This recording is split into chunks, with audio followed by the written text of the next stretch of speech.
straighten out, the less it wants to try. And the feelings start to ride, one week at a time. Oh, forgiving who you are for what you stand to gain. Just know that when you hide, it doesn't go away. When you get out of bed, don't end up stranded, horrified with each stone on the stage, my little dark age. Olá pessoal, tudo bem com vocês? Hoje vamos começar aqui o nosso primeiro episódio da série A Vingança de Aristóteles. Falar aqui para vocês por que nós começamos esse podcast, essa série de podcasts intitulada A Vingança de Aristóteles.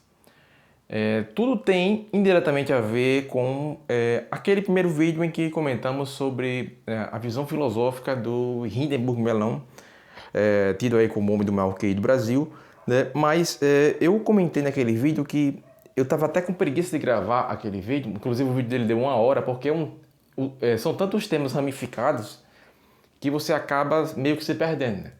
E aí eu decidi tratar de forma mais detida cada um dos tópicos, tanto os tópicos que eu abordei naquele vídeo, né, como tópicos que eu também não abordei naquele vídeo, mas que são essenciais para entender alguns pontos que eu comentei naquele vídeo. E muita coisa vai estar relacionada a Aristóteles, mas também não apenas a Aristóteles, né? Vamos falar sobre várias outras coisas aqui, né? A ideia do título A Vingança de Aristóteles, na verdade esse título não foi eu que criei, né? Esse título, existe um livro do Edward Feser, esse título, se eu não me engano, não está traduzido para o Brasil, eu achei esse livro em inglês, na verdade, mas esse livro aí, do Edward Feser, A Vingança de Aristóteles, tanto tem esse título para o livro do Edward Feser, como também tem um livro do Olavo de Carvalho, que foi recentemente publicado, eu acho que foi esse ano, ou foi ano passado, que também tem o mesmo título, A Vingança de Aristóteles, né? Eu não sei se o editor do livro ele se baseou no livro do Edward Feser, eu não sei, né? Mas, inclusive, o cara que juntou, né? O cara que fez a edição do livro, que é o aluno do Olavo, ele chegou a comentar no vídeo do Hindenburg Mellon, né? Ele fez um comentário lá, mas poucas pessoas chegaram a notar esse comentário, né? Mas se vocês forem lá no vídeo em que o Hindenburg Mellon ele comenta sobre o maior filósofo de todos os tempos, vocês vão ver que o editor do livro ele comentou lá no vídeo do Hindenburg Mellon, né? Ele indicou ao Hindenburg Mellon que lesse o livro A Vingança de Aristóteles, né? Se ele tivesse realmente assim, interesse no assunto e saber por que Aristóteles ele poderia ser considerado superior a Newton nesse sentido, né? Tanto se você considerar assim em termos da ciência que Aristóteles produziu, né? Não estamos falando aqui, obviamente, né, da física que Aristóteles produziu, nós sabemos que tem muitos erros, né? Mas em termos de epistemologia, né, como comentamos no vídeo sobre Hindenburg Mellon, Aristóteles ele produziu uma epistemologia, um tipo de investigação que, inclusive, né, o Olavo de Carvalho ele comenta no seu livro A Vingança de Aristóteles, né, que na verdade não é bem um livro dele, né, ele foi vários papéis do Olavo de Carvalho, os textos avulsos do Olavo de Carvalho sobre Aristóteles, né, e também textos referentes a cursos, né, aulas transcritas do Olavo também sobre o mesmo tema. Tudo isso aí foi compilado nesse livro aí. É um livro que eu acho que ficou aí umas 500 páginas mais ou menos, só sobre esse tema, né? Abordando vários tópicos que demonstram que Aristóteles ele é muito superior a muito que se tem produzido de filosofias modernas aí. Inclusive, filosofias modernas que foram produzidas aí, elas têm mais confundido do que propriamente elucidado muitas questões, né? Muitos problemas que nós temos nas ciências aí, esses problemas se devem, em grande parte, ao fato das pessoas terem ignorado as contribuições de Aristóteles na área da filosofia. Principalmente quando você ignora, por exemplo, alguns tipos de causalidade, né, alguns tipos de causas, né? Aristóteles ele divide as causas em 4 causas, e geralmente os modernos eles ignoram principalmente a ideia de causa final. Geralmente os modernos eles tentam entender mais a causa material e a causa eficiente, né? Que é aquilo que é mais perceptível, né? E aquilo que está mais próximo do sentido moderno de causa, né? Mas a causa formal e a causa final, geralmente os modernos e nós mesmos aqui, né, nós, no nosso cotidiano, nós não temos um entendimento intuitivo, que era para ser mais intuitivo, né, que era para isso estar mais entranhado no nosso inconsciente, né, mas de certa forma não está, né, porque existe aí um déficit educacional que fez com que nós perdêssemos um pouco dessas noções aristotélicas que elas deveriam ser fundamentais aí, né, para a compreensão do mundo e as ideias modernas, né, tanto na área de epistemologia, filosofia da ciência, metafísica, enfim, tudo isso aí trouxe um grande malefício, que inclusive afetou a própria área da ciência, das ciências puras e exatas, as ciências naturais, aí, né, as ciências mais brutas, né, as hard sciences também foram afetadas por essa mudança de paradigma epistemológico que aconteceu, né.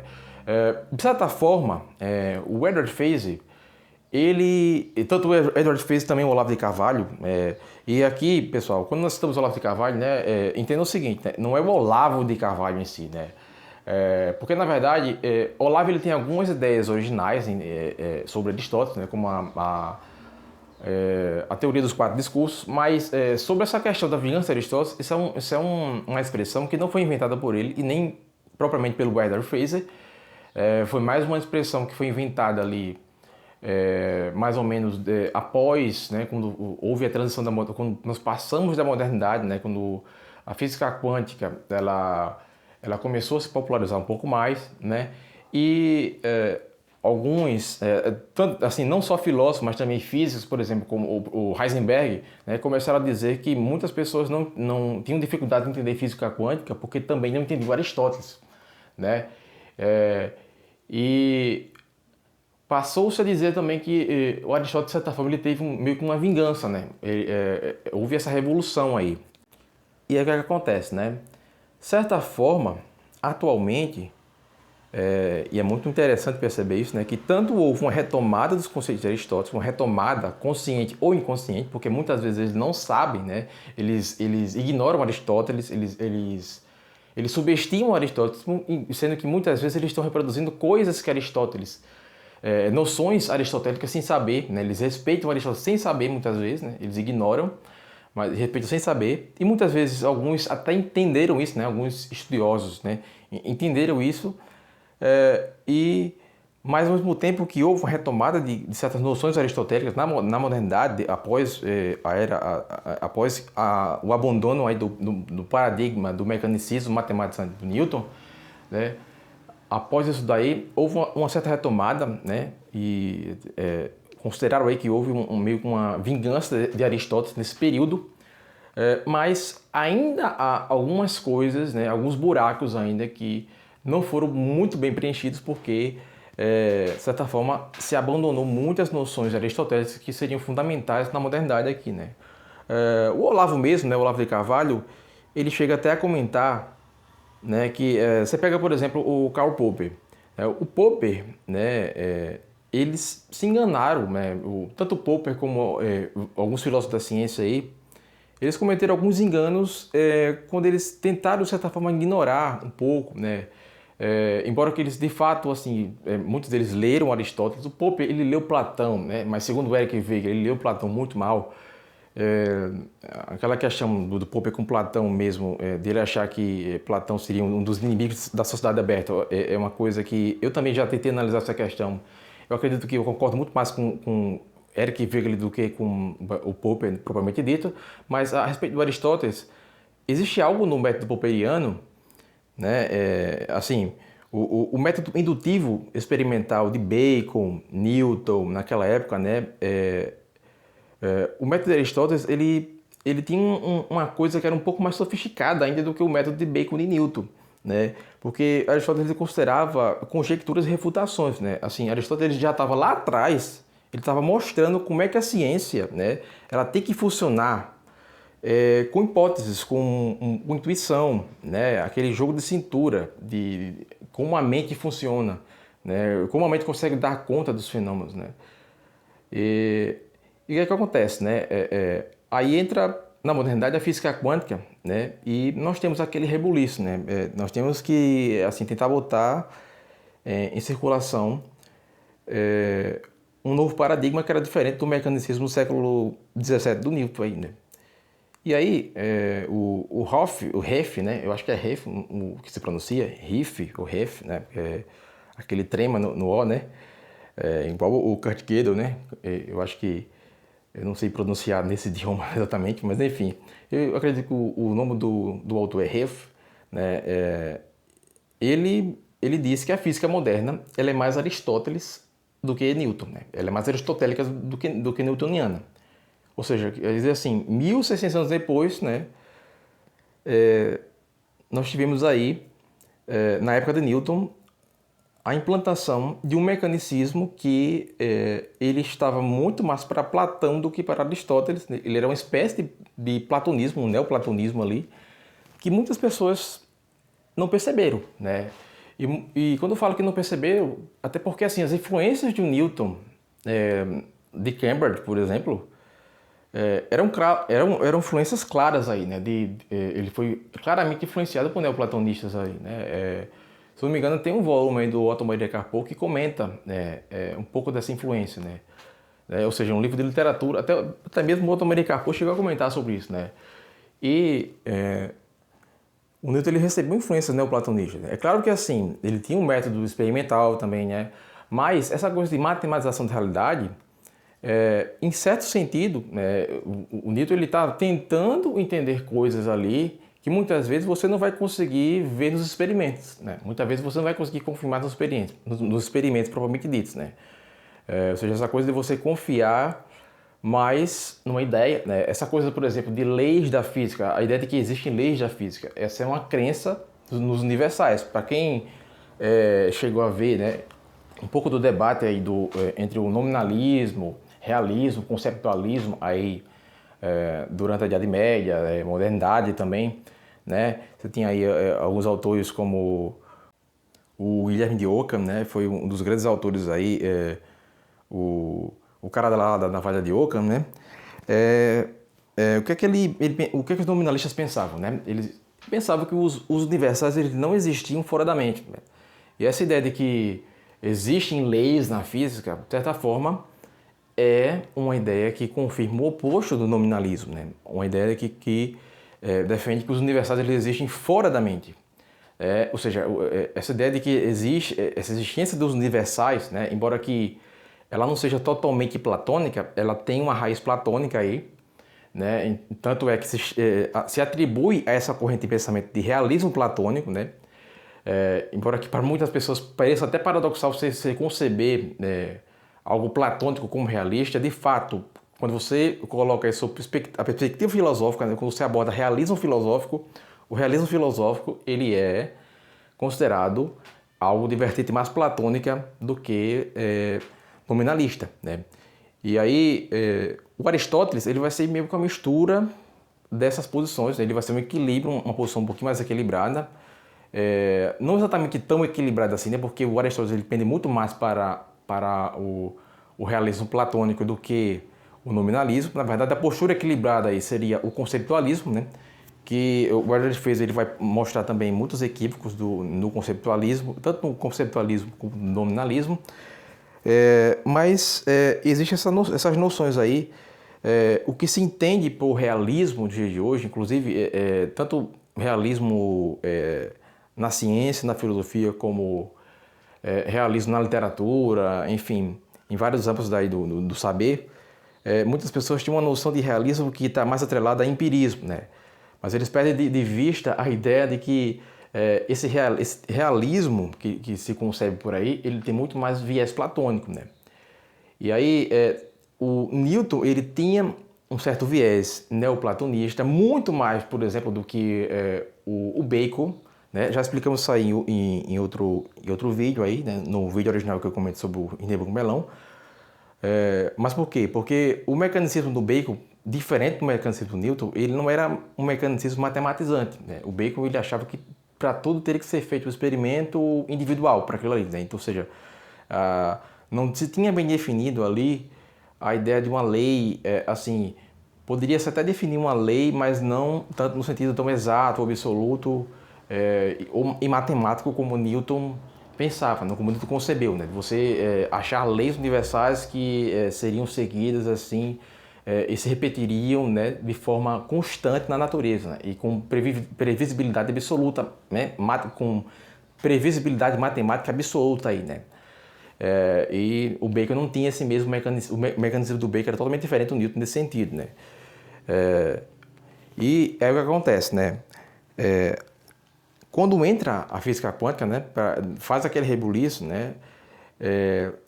Com 1.600 anos depois, que Aristóteles ele já tinha superado o paradigma platônico, né? Ele já tinha dado uma solução melhor para aquilo ali, né? O Aristóteles já tinha dado uma solução que era melhor do que o realismo platônico, do que o conceptualismo e do que o nominalismo, né? Mas 1.600 anos depois o pessoal vai e repete a mesma coisa, Newton vai lá e repete a mesma coisa do Platão, né? E o que acontece? Assim, a coisa é tão assim, maluca, né? Que, assim, o pessoal não sacou que o mecanismo de Newton era uma espécie de neoplatonismo, né? Então, a física quântica, quando chegou a física quântica, eles esfregaram na cara das pessoas aí que essa precisão matemática que o Newton acreditava, né, era uma coisa que vinha ali do Platão, né? E quanto que Aristóteles, o Aristóteles já entendia que o buraco era um pouco mais embaixo do que toda essa precisão matemática. Existe na física atual uma ideia maior de indeterminismo, né? Na verdade, assim, essa ideia de determinismo é um paradigma que não se segue apenas na física atual, né? Mas assim, em todas as ciências atuais existe um grau maior de determinismo. Isso relaciona-se também, até, por exemplo, né, comentamos no vídeo sobre Redenburg-Melão, sobre o Hayek, né? E Mises, né? O Hayek ele tem aquela ideia dele o problema do uso do conhecimento humano, né? Em que basicamente o que ele está provando ali é que não se pode determinar 100% tudo, né? Porque não se pode, você não consegue chegar a uma determinação certeira do conhecimento, né? Como as pessoas pensam, né? Chegavam a pensar ainda. É nisso que ele chega a chamar aí de arrogância fatal, né? De fatal concept, né? E, de certa forma, é isso que também vai meio que ser a argamassa que dá um certo respaldo ao liberalismo no fim do século aí, né? No fim do século XX. Porque se entende que você não pode determinar tudo, então a liberdade ela deve ser garantida, né? Você não pode controlar tudo na sociedade, você não pode, por exemplo, fazer o cálculo econômico do socialismo, né? Que já comentamos naquele vídeo também, né? Que a questão do cálculo econômico, né? Vários tentaram refutar Mises aí. Existe a história do cálculo econômico, né? O debate sobre esse cálculo econômico, sistema socialista, né? Vários tentaram refutar Mises, até agora não conseguiram, né? Por um tempo se acreditou que tinham conseguido com Oscar Lange, mas depois voltaram a ressuscitar, né, essa questão. Né? Eu acho engraçado essa parte porque tem um vídeo aí, né, tem um corte aí, né, do Elias Jabbour. O Elias Jabbour foi aquele cara que debateu com a Renata Barreto. Né? O Elias Jabbour, ele chegou a comentar, ele comentou isso para o Paulo Gala, né? Paulo Gala, que é outro cara que critica Mises aí, mas o Elias Jabbour, ele mesmo confessou, né? Ele confessou, né? Ele não sendo misesiano, ele sendo um crítico de Mises, ele confessou que o Mises ele foi tão genial nessa crítica dele que ele causou um furor nisso aí, né? É claro que assim, o Elias Jabbour, ele ainda acredita que o Oscar Lange refutou Mises, né? Ele ainda está atrasado no debate, ou seja, né? Ele não chegou a ler o livro do Israel Kirzner, né? Enfim, e aí o que acontece, né, pessoal? Agora, se você vê assim, Aristóteles, ele não era só o filósofo da natureza, né? Aristóteles, ele era o filósofo, sabe? Ele era o filósofo propriamente dito, porque assim, o Thomas Kuhn mesmo, né?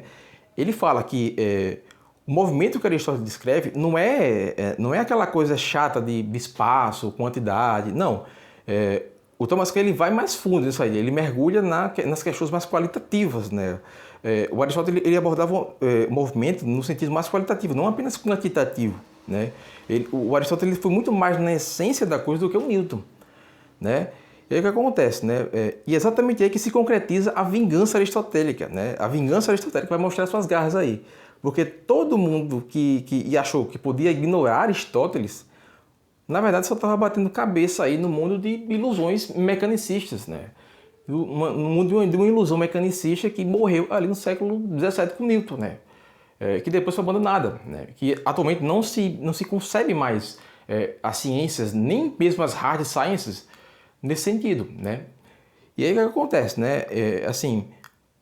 Houve uma espécie aí de renascimento, né? Uma espécie de renascimento aristotélico no século XX, né? E como se não bastasse, né? Quando nós chegamos no século XX aí, essa renascença aristotélica, né? É como se o Aristóteles tivesse dado meio que a volta olímpica na modernidade, né? Ele voltou aí como se fosse uma espécie de salvador da pátria, né? E ele ganha um crédito, né? Alguns autores comentam até, né? Eu não lembro qual foi o autor que comentou, mas que o Aristóteles deveria ganhar um Nobel póstumo pela descoberta do DNA, né? Porque ele diz que o Aristóteles, né? A ideia de forma, eios, o Aristóteles já tinha ali entranhado meio que uma ideia que era muito parecida com a do DNA, né? E ele argumenta nesse sentido, né? E outra coisa, né? O Max Delbrück, né? Um outro autor aqui, né? O Aristóteles é tão respeitado, né? Que Max Delbrück, Feyerabend também diz, né? Que a ciência moderna não é nem um pingo melhor do que a ciência aristotélica, né? E o que acontece, né? Existem outros autores aí, por exemplo, o René Thom, ele disse que Aristóteles ele foi o primeiro criador daquilo que deveria chamar aí de semiofísica, né? Que modernamente se chama semiofísica. O Aristóteles já havia concebido isso aí, né? Até alguns processos aí como a nidificação no peixe-gato, se reconhece que Aristóteles já tinha entendido, já naquela época, assim, milênios atrás, né? Assim, descobertas que nós fomos ter consciência muitos milênios depois. O Aristóteles já tinha se dado conta daquilo milênios antes, né? Ou seja, as estimativas que até o próprio Hindenburg Melon ele faz sobre Aristóteles, né? Que Aristóteles provavelmente tinha um QI aí de 240, né? Embora que assim você conceber QIs muito altos assim nessa escala já começa a fugir um pouco da realidade, mas essas estimativas não parecem fugir tanto da realidade quando nós paramos para entender que Aristóteles ele foi realmente muito foda, sabe? E aí o que acontece? Acontece o seguinte, né? Se você ainda tem alguma dúvida, né, de que Aristóteles ele era o cara, você agora não vai ter mais, né? Nesse podcast aqui você não vai ter mais, porque vários estudiosos contemporâneos, como por exemplo o Carlo Rovelli, né, ele diz que a física aristotélica, né, e Carlo Rovelli ele é um cara muito importante aí, né, ele é um físico muito importante aí, né, moderno. Ele tem alguns livros muito interessantes aí, inclusive ele tem um livro que meio que fundamenta, né, a ideia do tempo concebido como Aristóteles concebia, né? O Carlo Rovelli ele é tido aí como uma espécie de Stephen Hawking. Ele não me recordo exatamente se ele ganhou algum Nobel de Física. Eu acho que não, né? O Hawking também não ganhou. Mas assim, ele é um cara importante, ele é um físico pop aí, né?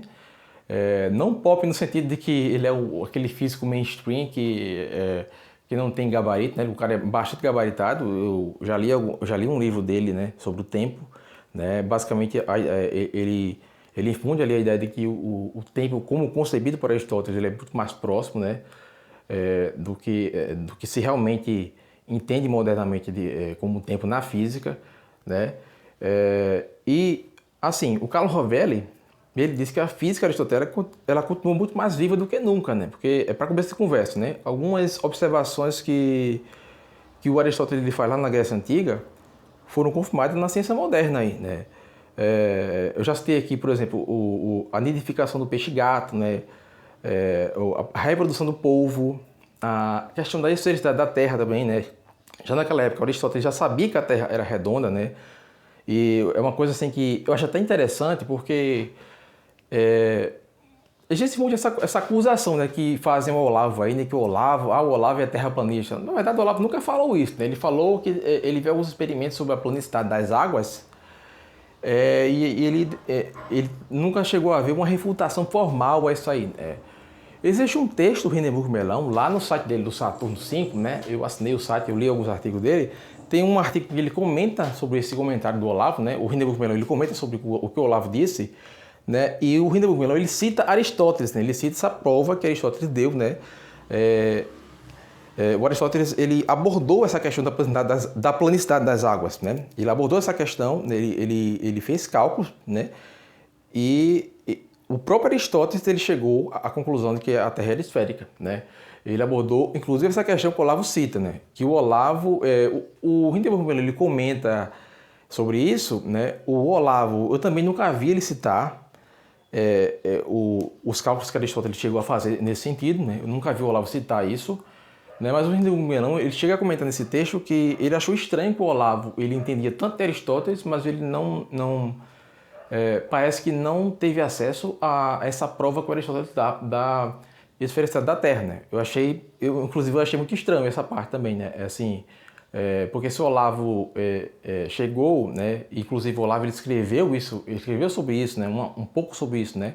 Não de forma aprofundada, mas ele escreveu um pouco sobre isso no seu livro A Vingança de Aristóteles, é citado pelos autores, né? É citado no prefácio, né? Essa questão aí, né? Essa prova que Aristóteles dá da esfericidade da Terra, né? E o Hindenburg Melon ele também cita nesse texto dele, né? Ou seja, uma coisa que o pessoal está debatendo até hoje aí, né? Temos terraplanistas aí debatendo até hoje sobre isso, né? Como se fosse uma questão, essa questão da planicidade das águas, sendo que é uma coisa que Aristóteles refutou há milênios antes de Cristo, né? Milênios não, há séculos antes de Cristo, milênios na nossa era atual, né? E, assim, outra coisa aqui, né? O Olavo, né? Ele disse que depois de Aristóteles, né? Temos aí alguns poucos nomes, né, que realmente importam aí na filosofia, né? O primeiro desses nomes é muito claro que é o Tomás de Aquino, né? Que o pessoal aí, inclusive naquele vídeo que o Hindenburg Melon fez sobre o maior filósofo, né? O suposto maior filósofo de todos os tempos, né? Que seria Newton, né? E muitas pessoas comentaram naquele vídeo, quando se comentou sobre o Tomás de Aquino, o pessoal meio que deu uma menosprezada, né? Teve um dos fãs do Melão lá, um tal de Luiz, que é um dos fãs mais chiitas dele, ele chegou a falar que Tomás de Aquino, sei lá, o pessoal tratou Tomás de Aquino como fosse lixo, né? Mas aí, engraçado que trataram o Tomás de Aquino como fosse lixo, daí Hindenburg Melon foi naquele debate com o Marcelo Andrade e passou um pouquinho de vexame, né? Assim, eu comentei que ele trouxe algumas considerações interessantes e tal, mas, de certa forma, ele também passou um pouquinho de vexame naquele debate ali, né? Venhamos e convenhamos, né? Ele passou um pouquinho de vexame, né? Porque, para um pessoal, né? Para uma galera que subestimava Tomás de Aquino, né? O Hindenburg Melon foi lá e se confundiu com alguns conceitos de Tomás de Aquino e dizer que Hindenburg Melon refutou Tomás de Aquino sem que ele não estava dominando muito bem alguns conceitos básicos, né, necessários para entender o problema, enfim, é uma coisa complicada, né? Eu comentei que ele fez apontamentos interessantes, por exemplo, aquela questão do movimento retilíneo uniforme, né? É uma questão que é debatida até mesmo entre tomistas atuais, né? Mas, enfim. E aí o que acontece, né? Temos aí o Tomás de Aquino, o Olavo cita o Tomás de Aquino como um dos melhores aí, né? Temos aí também, né, além de Tomás de Aquino, o Leibniz, né? O Leibniz que ele era tão inteligente quanto Newton, né? Tanto nessa questão, na polimatia do Leibniz, né? Que eu tenho um livro aqui na minha estante, né? Um livro do autor Peter Burke, que é um livro chamado O Polímata. Esse livro aborda vários gênios aí da humanidade, né? Vários caras impressionantes aí. Né? Mas a grande maioria deles, assim, se você for ver, assim, a maioria não era exatamente assim. Eu não concordo com a classificação de polímata para todos, porque se muitos desses caras eram realmente polímatas, então eu também sou um polímata aqui, né? Porque muitos desses caras aí, assim, né? Porque, assim, às vezes você tem um cara que se interessava por antropologia, sociologia e história, né? Aí ele já é um polímata, né? Segundo o Peter Burke né? Mas, enfim, eu acho que quando se fala em polímata, a gente tem que ter muito mais, levar muito mais em consideração caras como Leibniz, Leonardo da Vinci, né? O próprio Aristóteles aí, né? Que o Aristóteles produziu coisas em diversas áreas aí, biologia, física, matemática, metafísica, né? Era um cara versado em tudo, né? Tomás de Aquino também tinha conhecimento assim, básico e aprofundado também, né? Talvez, por exemplo, em algumas questões aí, como física propriamente dita, ele não era tão bom quanto Newton, né? Embora que assim, o que o Newton acertou foi muito mais, teve muito mais a ver não com os paradigmas epistemológicos que ele adotou, né? Não com a filosofia da ciência que o Newton adotou para investigar a natureza, né? O que o Newton acertou teve muito mais a ver com os cálculos que ele fez, né? E com a genialidade dele em outros aspectos aí, né? Então, não é porque, ou seja, não é porque os modernos eles acertaram em outro aspecto que Aristóteles ele tivesse mais errado na sua forma de investigar a natureza, né? Então, o que acontece aí, né? Um outro cara também, Schelling, né? O Olavo cita, o Russell, né? O Russell com H, né? Não o Bertrand Russell, que tem um livro de filosofia dele aí, né? Que eu chego até a comentar, né? Porque se o pessoal acha que Hindenburg Melon é ignorante de filosofia, Hindenburg Melon que não é da área, né? Ele não é da área, ele não se interessa muito por essa área, ele tem alguns interesses indiretos, né? Paralelos nessa área, mas não um interesse diretamente focado nessa área. Mas você pega aí um cara que é da área, né? Que é o Edmund Russell. O Edmund Russell não, é o Bertrand Russell. Ele escreve um livro de filosofia que está cheio de erros ali, é complicado, né? Ou seja, se até os caras que são da área eles cometem vários erros, né? Então não é uma questão muito simples você avaliar aí, né? Até porque vamos supor, por exemplo, que o Hindenburg Melon ele estudou filosofia pela história da filosofia do Bertrand Russell, né? Ou seja, mesmo ele tendo um QI de 200, entendo que se ele pegou a fonte errada para estudar, né? Ele vai ter algumas noções muito equivocadas aí, né? E, inclusive essas coisas assim, por exemplo, filósofos errando em questões científicas, né? Existe um livro aqui, né? Eu até cheguei a baixar esse livro, né? E é um livro muito interessante. Deixa eu ver se eu acho esse livro aqui na minha estante. O nome do livro, na verdade, aqui é Imposturas Intelectuais. É um livro do Alan Sokal, né? E um outro autor aqui, né? Que eu não me recordo o nome. Mas, enfim, esse livro ele aborda muitos filósofos aí, né? Principalmente esses filósofos modernos e progressistas. Ele aborda diversos erros científicos, né? Que esses filósofos cometeram aí, né? Em seus diversos escritos, né? Esse livro ele expõe diversos erros na área das ciências, das hard science aí, né? No caso, física, química, etc, né? Porque esses filósofos, eles são esses filósofos metidos da besta aí, como Lacan, por exemplo, né? Na verdade é um psicanalista, mas assim, intelectuais metidos a bestas modernos aí, eles gostam de utilizar conceitos da física, da química, enfim, para pousar de intelectuais ali, mas num sentido que, inclusive, eles comentam que eles tentaram, com o maior cuidado, analisar essas questões, tentando ver se esses filósofos não estariam utilizando, né, alguns termos no sentido metafórico também, né? Mas não se tratava disso, obviamente. Se tratavam de erros mesmo, assim, erros científicos grotescos que eles cometiam quando eles utilizavam conceitos de outras áreas do conhecimento, né, das hard science aí, para, digamos, pousar intelectuais ali ao escrever seus artigos, seus livros, etc, né? Caras como Lacan, Slavoj Žižek, vários filósofos modernos aí, pessoal, né? Foucault, assim, vários filósofos aí, vários intelectuais modernos utilizaram conceitos de outras áreas do conhecimento e cometeram erros grotescos, né? E o pessoal tira sarro do Olavo porque Olavo, mesmo ele nem sendo terraplanista, né? Ele falou alguma coisa sobre o planeta das águas, né? Mas ele nunca foi terraplanista de fato. Né? E o pessoal tira sarro dele por isso, ou aquele negócio da Pepsi que ele estava comentando só uma notícia ali, né? Não era nem uma questão fundamental para o Olavo aquilo ali, né?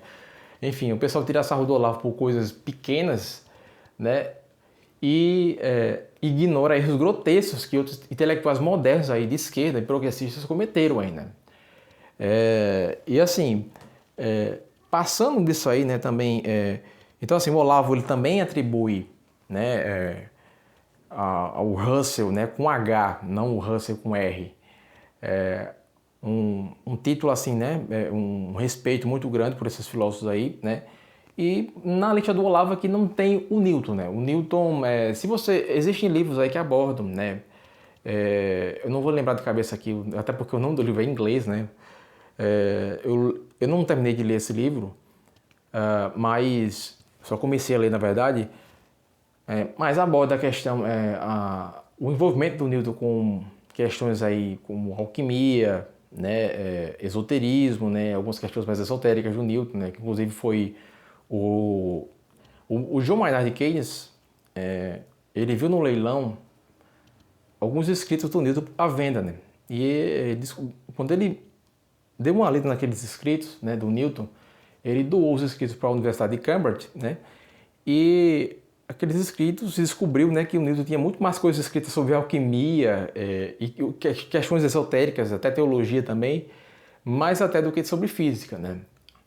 E, assim, comparando Newton em questões teológicas, ele não era melhor do que Tomás de Aquino, né? O pessoal pode tentar forçar isso à vontade aí, mas não tem como você dizer que Newton em questões teológicas ele foi mais sistemático, né? Ele analisava as questões com uma forma mais sistemática do que o Tomás de Aquino, né? Silogismos perfeitos ali, uma dialética, né?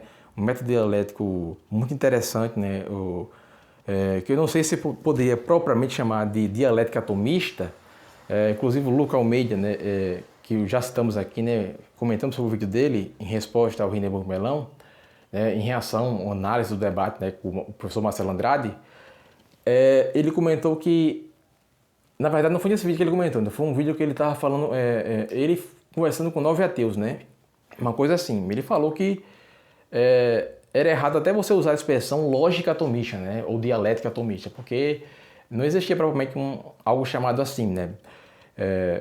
Mas assim, até porque, né, a expressão você se dizer um tomista é uma coisa que surgiu depois de Tomás de Aquino, né. Tomás de Aquino mesmo na época dele não existia essa ideia de você se dizer tomista, assim, né. Enfim, e o que acontece, né? Então, Tomás de Aquino foi muito superior a Newton, questões teológicas aí, né? Aristóteles foi superior a Newton, questões metafísicas, epistemológicas, enfim. E Newton também era muito obcecado com essa questão de alquimia, né? Ele perdeu um tempo desgraçado com isso aí, uma coisa que, se você for ver hoje, você for ver as coisas que ele queria descobrir, por exemplo, ele tentava chegar à questão da pedra filosofal, coisa que se sabe até hoje que não existe, né? Hoje se sabe que isso é um mito, provavelmente isso não existe, uma coisa assim chamada pedra filosofal, mas ele tentou fazer tudo, assim, Newton ele era um cara meio, diria assim, né, você pega um cara que é meio desconfiado de tudo, né, aquele cara que ele acredita em muitas teorias de conspiração, ou que ele fica criando muitas conspirações na cabeça, né, inclusive o Hindenburg Pelão, que é essa treta que ele tem com o Sérgio Sacani, né, assim, eu não estou nem do lado do Sacani nem do Hindenburg, porque eu não sei realmente a verdade dos fatos aí, mas o Hindenburg ele tem meio que uma síndrome de perseguição, né? Ele acha que todo mundo está perseguindo ele. Eu não sei, assim, pode ser que seja de fato verdade isso aí, mas pode ser que tenha um pouco de mentira nisso aí. Mas o Newton ele tinha um pouco disso aí, né? Ele achava que as pessoas estavam perseguindo ele, que estavam querendo pegar os trabalhos dele, né? Estavam querendo roubar as ideias dele. O Newton pensava isso, né? E com essa questão da alquimia, por exemplo, tudo que o Newton lia de escritos antigos, né, de poesias da antiguidade, né, e ele achava que ali havia um código secreto para alguma coisa, né? Ele tentava achar algum padrão, alguma coisa assim, ele ficava perdendo um tempo desgraçado com isso, sendo que, no fim das contas, nada daquilo tinha um significado mesmo, sabe? Enfim, e aí, cada um dos filósofos que o Olavo cita, né, tinha o seu adversário complementar. Por exemplo, o Platão, ele tinha Agostinho, né, como seu complementar. O Tomás de Aquino, ele tinha Duns Scott, né. O Leibniz tinha um Kant, o Schelling tinha o Hegel, né. O Russell tinha o Heidegger, né. E, assim, na verdade, assim, a maior parte da história da filosofia são notas de rodapé desses grandes filósofos fundamentais aí, né. Existe um cara aí, eu esqueci o nome dele, né? Eu acho que é um historiador da filosofia, que ele chegou a comentar, né? Que a história da filosofia são notas de rodapé de Aristóteles e Platão aí, né?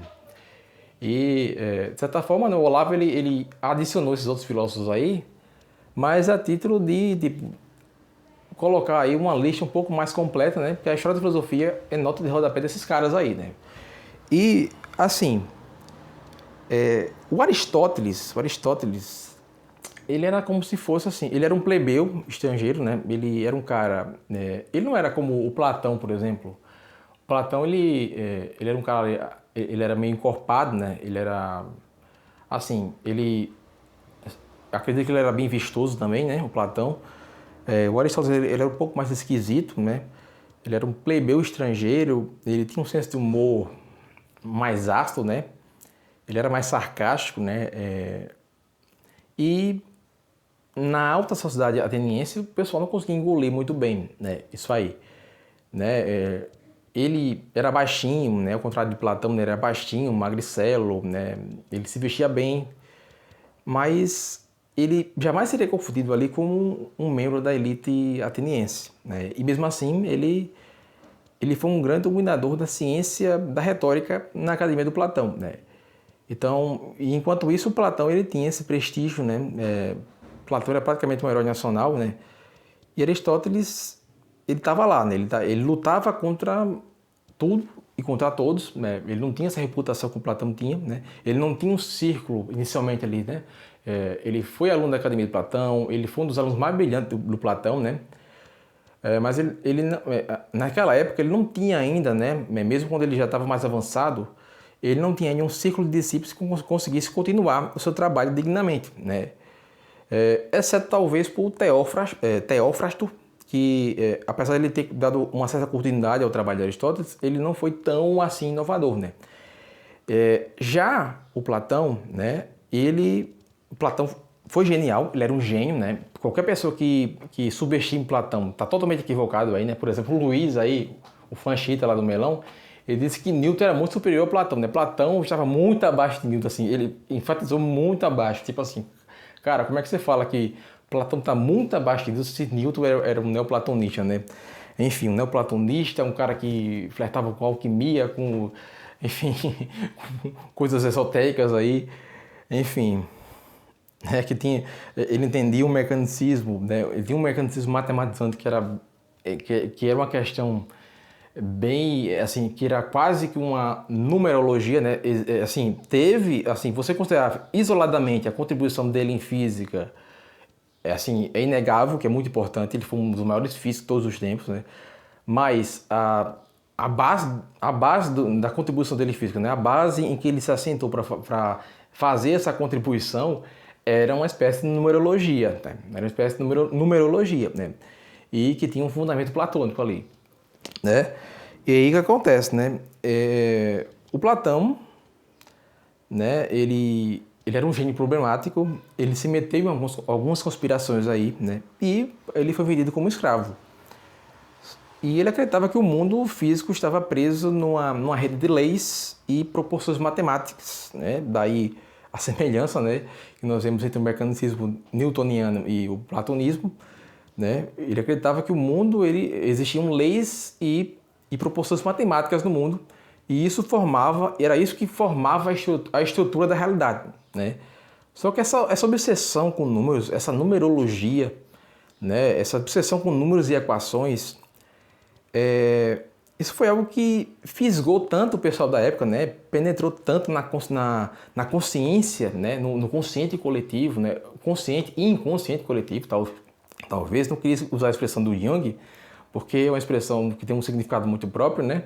Mas, assim, isso inspirou Galileu, Newton, né? Mas, no fundo, isso tudo era uma especulação, né? Era uma especulação gigantesca. Eu acho interessante porque naquele vídeo que o Hindenburg Melon ele comenta sobre o maior filósofo de todos os tempos, né? Era Newton e tal. E ele fala que todos usamos, o pessoal que trabalha com metafísica, com política, com estética e tal, isso é tudo um monte de palpite aí, né? É tudo palpitagem, né? Aí Newton, esses outros aí, não era palpitagem não era especulação não, né? Não era especulação. A ideia, o mecanismo de Newton não era especulativo não, né? Enfim, não era palpite não, né? Inclusive, quero lembrar aqui, né, que eu citei um trecho lá, quem quiser ver o texto em que eu respondi ao Hindenburg Melon, né? Respondi entre aspas, né? Eu mais comentei, na verdade, né? Analisei o debate, né? O texto que eu postei lá no Medium, em que eu cito o trecho, né? Do Karl Popper, em que ele mesmo diz que a ciência também é palpite, né? A ciência também é palpite, né? O paradigma que ele adotou, né? Que é essa ideia de corroboração, né? Hindenburg Melon, ele repete muito essa palavra, corroboração, corroborar, porque ele quer enfatizar que, na verdade, na ciência não se prova nada, se corrobora, né? Ok, né? Ciência moderna tem esse paradigma, ok, mas assim, quando você fala que a ciência só corrobora as coisas, você também, indiretamente, você está adotando, né? Essa ideia de corroboração, ela é popperiana, né? Você está adotando aí o paradigma da falsibilidade, ok. Só que, quando você adota o paradigma da falsibilidade, indiretamente você está admitindo também que a ciência é palpite, né? Também, né? Ah, mas é um palpite mais fundamentado do que os outros, né? Talvez seja, mas também é palpite, né? Assim, não deixa de ser palpite. E talvez seja um palpite menos fundamentado que os outros, porque a metafísica, por exemplo, é mais rigorosa nos seus métodos do que a ciência, né? Mas porque não tem aí a questão da experimentação prática, né? Não tem a questão do empirismo e tal. Ok, só que o rigor lógico é maior, né? O rigor lógico é maior. Muitas vezes é maior, né? Nem sempre, mas muitas vezes é maior. E o que acontece, né? Então, você tinha essa obsessão com números e equações, né? E isso era uma espécie de ilusão glorificada ali, né? Era uma tentativa de você matematizar o mundo sensível, né? E aí, no século XX, o Giovanni Reale mesmo, ele comenta, né? O Giovanni Reale, ele é um historiador da filosofia italiano, né? Ele faz uma reconstituição aí do pensamento aristotélico, né? Acontece que o Mário Ferreira dos Santos, né, o brasileiro aí, né, que tem, para mim, eu comentei também naquele vídeo sobre, naquele meu texto no Médio, eu comento sobre o Mário Ferreira dos Santos também. Eu acho que o Mário Ferreira dos Santos foi um dos caras assim, com certeza ele era um cara superdotado, né? Provavelmente um cara com QI 180 por aí, 160, 180, né? Ele dominou várias áreas do conhecimento, ele produziu... Se você for lá no archive.org, você vai achar para mais de 40 livros do Mário Ferreira dos Santos ali, né? Para mais de 40 livros para você baixar. E sobre várias áreas do conhecimento, né? Você vai ver aí coisas dele escritas sobre matemática, sobre Pitágoras, enfim, sobre economia. Ele tem um tratado de economia e tal. Já comentei sobre isso em outro vídeo, né? Não vou me estender aqui sobre esse ponto. Mas assim, o Mário Ferreira dos Santos, né, voltando aqui para o que nós estávamos comentando, né, o Giovanni Reale, ele faz uma reconstrução do pensamento aristotélico, mas o Mário Ferreira dos Santos, ele já tinha feito essa reconstituição, né, mas só que ele fez de um jeito um pouco mais ousado, né. Ele usou métodos filosóficos e especulativos, mas ele chegou nos mesmos resultados que o Reale chegou, né. O que acontece? Ninguém dá bola para um filósofo brasileiro, né, só que o Mário Ferreira dos Santos, ele chegou a fazer algo mais interessante até do que o Giovanni Reale. E assim, acontece também que o Olavo, ele critica também, ele tece algumas críticas pesadas ao historicismo, né, no seu livro, né, e assim, o Olavo fala que o historicismo ele também é criticado por Ludwig von Mises. O historicismo, eu acho que foi uma das correntes aí da história, né, que mais deu problema aí, né.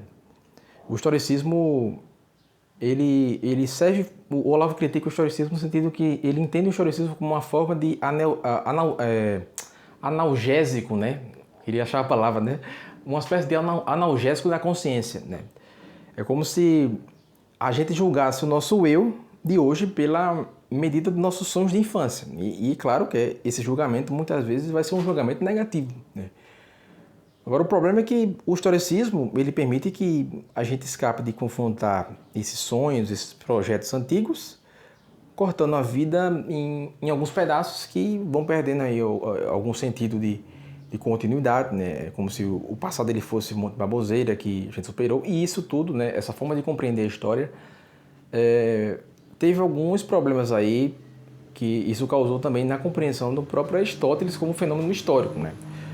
E aí, porque assim, o Olavo ele fala que nós conseguimos julgar Aristóteles e Platão pelo contexto que viveram, mas ainda nós não tivemos a coragem de inverter o jogo e deixar que eles nos julguem, né? Ou seja, julgar a nossa época atual, né? Julgar os nossos pensamentos atuais, os nossos filósofos atuais, pela ótica de Platão e Aristóteles, né?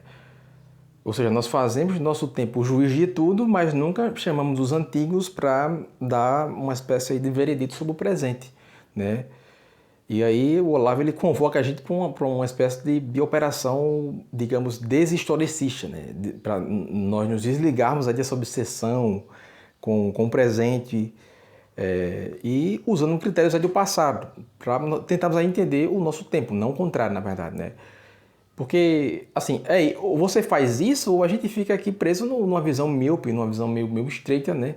Que nunca aprende nada de fato com a história, porque nós adotamos métodos históricos errados. Por exemplo, quando nós julgamos aí, por exemplo, Platão e Aristóteles, nós comumente aceitam, as pessoas até entendem aí, né, que Platão, o pessoal acha que Platão e Aristóteles, por exemplo, eles sempre foram amados por todo mundo, né? Inclusive, é interessante porque na série de vídeos sobre Galileu, né, o Hindenburg Melão, ele chegou a comentar numa parte, né, uma parte que foi até assim um pouco cômico, essa parte, porque ele está comentando sobre um cara do Brasil Paralelo, o comentário de um cara do Brasil Paralelo, ele citou Platão e o Hindenburg Melão, ele entendeu Aristóteles, né? E aí ele comenta, é claro que Aristóteles ele foi ressuscitado não porque, na Idade Média, não porque só poderia ser ressuscitado dessa forma, né? Só porque Aquino fez um trabalho impressionante e conseguiu ressuscitar Aristóteles na Idade Média. Mas porque Aristóteles era o que de melhor se produziu na humanidade até aquele momento, né? Ou seja, que Aristóteles de toda forma ele ia voltar à tona, né? De toda forma ele ia voltar à tona, né? Segundo a compreensão do Hindenburg Melão. Só que o Olavo, indiretamente, ele refuta essa ideia, né, na sua crítica ao historicismo e na sua convocação a adotarmos, né, o processo de deshistoricização, né, porque o que acontece? As pessoas elas entendem que as pessoas sempre gostaram de Platão e Aristóteles, né, que seria inevitável que Aristóteles ele sobrevivesse aí ao tempo e fosse retomado. Só que acontece, né? Na verdade, tinha tudo para dar errado, né? Tinha tudo para que Platão e Aristóteles fossem esquecidos aí, né? O próprio Aristóteles, depois que passou ali o Alexandre o Grande, né? O Aristóteles ele passou por um período de esquecimento muito grande, né? E assim, na própria época ele não foi tão valorizado quanto ele chegou a ser depois, né? E outra coisa, né, em questões assim, de ciência, por exemplo, o Aristóteles, quando ele foi retomado ali no Renascimento, ele foi mais valorizado em outras questões paralelas, como, por exemplo, retórica, a poesia, né, a poética de Aristóteles ali. E poesia não, poética, né, mas que tem a ver com poesia, mas enfim, é um pouco mais amplo. Mas assim, por exemplo, a Igreja Ortodoxa Russa, a Igreja Ortodoxa Russa ela via Platão e Aristóteles quase como demônios, né? Como inimigos da salvação das almas. E no mundo islâmico, se tinha também uma compreensão bem diferente de Platão e Aristóteles, que se você olhar pela lente moderna aqui, né, sobre o que já sabemos modernamente, que já é estabelecido, assim, os islâmicos, alguns tinham Aristóteles e Platão como demônios, outros tinham como profetas ou anjos, né? Enquanto outros olhavam como se Aristóteles e Platão fossem o diabo, né? Fossem fenômenos demoníacos, né? E no Ocidente, bem, as primeiras reações à filosofia contra a filosofia grega foram de desprezo no Ocidente, né? Tertuliano chamava Platão e Aristóteles de sabedoria mundana, né? Clemente de Alexandria, ele só vê utilidade em Platão e Aristóteles como uma espécie de introdução ao cristianismo, né? Então, assim, tinha tudo para dar errado, na verdade, Platão e Aristóteles, assim, mesmo que você considerasse, assim, Aristóteles foi o que de melhor se produziu naquela época, mas tinha que ter alguém para perceber, né, que Aristóteles foi o que de melhor se produziu, né? Então, essa ideia do Hindenburg Melão de que Aristóteles seria inevitável que Aristóteles fosse retomado, eu não sei não, né? Eu acho que está um pouco equivocado aí, né? Então, essa ideia também de que Aristóteles ele dominou na Idade Média, né? Porque Tomás de Aquino ele retomou as ideias dele, também não é uma coisa como as pessoas pensam ainda, porque Olavo ele refuta essa noção dizendo assim, o Aristóteles ele só ganhou um espaço significativo na ciência medieval a partir do São Tomás de Aquino, né? Ou seja, já na fase lá do final da Idade Média, né? E mesmo assim houve muita resistência a Tomás de Aquino, né? Porque as pessoas pensam, Tomás de Aquino ele adotou Aristóteles e aí a igreja adotou só porque Tomás de Aquino adotou. Na verdade não, a igreja reagiu contra São Tomás de Aquino. Vejam bem, né? E aí veio o Papa Leão XIII, o Papa Leão XIII, isso lá no século XIX, né? O século XIX, pessoal, né? O Papa Leão XIII, ele adorava São Tomás de Aquino, né? E ele decidiu oficializar essa posição criando o aristotélico tomismo, né? O termo, né? Aristotélico tomismo. Né? O próprio Tomás de Aquino, o próprio Tomás de Aquino, né? Ele não tinha nem, assim, ele não poderia nem conceber que seria criado esse termo posteriormente, né? O termo tomismo, o termo aristotélico tomismo, né? Ele não tinha nem noção disso na época dele, né? Assim, então não foi Aristóteles que imperou assim exatamente na Idade Média, né? Porque e muito menos ele também não foi derrotado na Renascença, porque não se tinha assim, se tinha algumas ideias, né, que vinham de Aristóteles ali, né? Principalmente algumas questões sobre essa questão que Galileu enfrentou nesse julgamento de Galileu teve alguma coisa a ver com Aristóteles, né? Ele não queria abandonar algumas questões, algumas noções aristotélicas. Mas, no sentido geral, de tudo que Aristóteles produziu, existia muita coisa que também era ignorada, né? E aí temos que ter essa compreensão, né? Que Aristóteles ele não foi retomado plenamente na Renascença e a compreensão que as pessoas tinham de Aristóteles também não era... Porque islâmicos entendendo Aristóteles como anjos ou demônios, né? Pessoas tinham essa compreensão... várias pessoas tinham compreensões diferentes de Platão e Aristóteles, né? Entendiam ele de sentido diferente, até os modernos também chegam a visões conflitantes sobre eles, né? E, ou seja, cada nova descoberta aí, o pessoal vai colocando um novo fator, né? Ou seja, a evolução, assim, cada nova descoberta filosófica, cada nova descoberta científica, tudo que é lançado aí para discussão, modernamente falando, tenta, de certa forma, discutir ou contradizer Aristóteles de alguma forma, né? Porque isso retoma de alguma forma Aristóteles, aquela velha história, né, que já se repetiu por aí, né? Aquela velha máxima, né, que a história da filosofia é nada mais nada menos do que notas de rodapé a Platão e Aristóteles. Enfim, eu nunca vi uma frase tão verdadeira assim, né? Nunca vi uma frase tão verdadeira nesse sentido, né? Tô querendo lembrar o nome do autor que falou isso, cara. Queria lembrar aqui, mas enfim... enfim, eu pesquisei aqui rapidamente. Quem é o autor dessa máxima é Arthur Lovejoy, né? Ele chegou a comentar isso aí, né? Que a história da filosofia ocidental inteira não passa de uma coleção de notas de rodapé a Platão e Aristóteles, né? Enfim, pessoal, terminamos aqui o nosso primeiro episódio da série A Vingança de Aristóteles, nossa série de podcasts aí. Comentem e compartilhem se você gostou aí. E, pessoal, eu já fiz outras séries aí, só que eu não postei nesse canal aqui. Por quê? Eu fiz a série Roger Scruton, tá lá no meu podcast do Spotify. Eu não cheguei a postar nesse canal porque... eu considero que essa série de podcast é um pouco datada, porque naquela época eu não tinha a mesma compreensão de hoje, algumas opiniões que eu tinha naquela época eu não tenho mais hoje, né? Então eu achei por bem eu não repostar, né? Como eu fiz alguns repostos de algumas resenhas aí, eu achei por bem por hora não repostar, mas deixar lá como se fosse uma coisa que eu postei naquela época, né? É interessante que coisas que eu postei antes, elas continuem do jeito que estavam, né? Mas se eu mudei alguma coisa na minha ideia, na minha compreensão, né, de filosofia, de estética, etc., né, eu acho interessante que eu deixe do jeito que estava, né, fica ali datado, né, ainda serve como podcasts que são instrutivos, de certa forma, né, porque não é que eu esteja errado nas ideias que eu passo naquele podcast, né? Eu estou errado mais nas opiniões e algumas das concordâncias, né? Que eu não tenho todas as concordâncias que eu expressei naquele podcast, né? Naqueles podcasts, né? Tipo, nós fizemos ali 4 episódios da série Roger Scruton, e quem tiver interesse, né? Veja essa série aí no Spotify.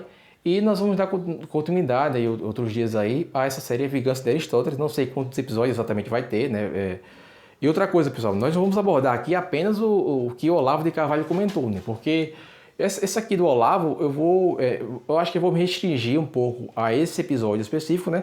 Mas no próximo episódio nós vamos começar a abordar o que o Edward Feser, ele comentou no seu livro A Vingança de Aristóteles também, né? As ideias que o Edward Feser ele chega a comentar no seu livro A Vingança de Aristóteles, né? E também, né? Se essa série ela for bem sucedida, a série A Vingança de Aristóteles, né? Talvez poderíamos começar também uma outra série aí, após A Vingança de Aristóteles, sobre Tomás de Aquino, né? Eu dei iniciação a essa série aqui, né? Eu abri um enquete aí na comunidade do canal e perguntando se o pessoal tem interesse numa série sobre isso, né? 3 pessoas votaram que sim, mas aí foi muito pouco a votagem, né? Mas assim, em respeito a essas 3 pessoas, apenas 3 pessoas, mas em respeito a essas 3 pessoas, eu dei início aqui a essa série, né? Então é isso aí, pessoal, né? Fiquem com Deus, né? E aguardem os próximos episódios da série. Nós vamos aprofundar muito mais esses conceitos aqui, vamos falar de muito mais coisa, né? E é nóis.